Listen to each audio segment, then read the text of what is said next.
আসসালামু আলাইকুম।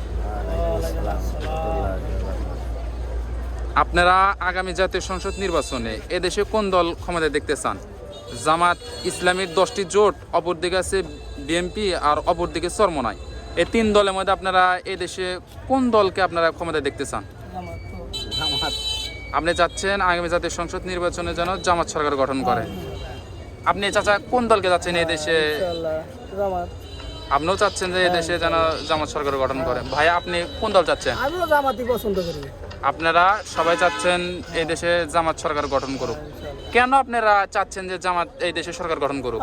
আল্লাহর আইন কায়েম হোক এবং আল্লাহর আইন অনুযায়ী রাষ্ট্র চলুক এবং দেশ চলুক, দুর্নীতি না থাকুক এবং মানে অবৈধ পথে না চলাফেরা এই জন্য জামাত ইসলাম চাচ্ছি।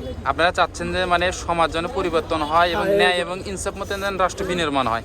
এই জন্য আপনারা জামাতের যে 10টি জোট, সেই জোটকে আপনারা সমর্থন জানাচ্ছেন বা আপনারা চাচ্ছেন যে আগামী জাতীয় সংসদ নির্বাচনে তারা যেন এই দেশ সরকার গঠন করে, এটা আপনারা চাচ্ছেন। আপনাদের তিনজনের প্রত্যাশাই একই, যেন জামাত দলই তো দেখলাম জীবনে।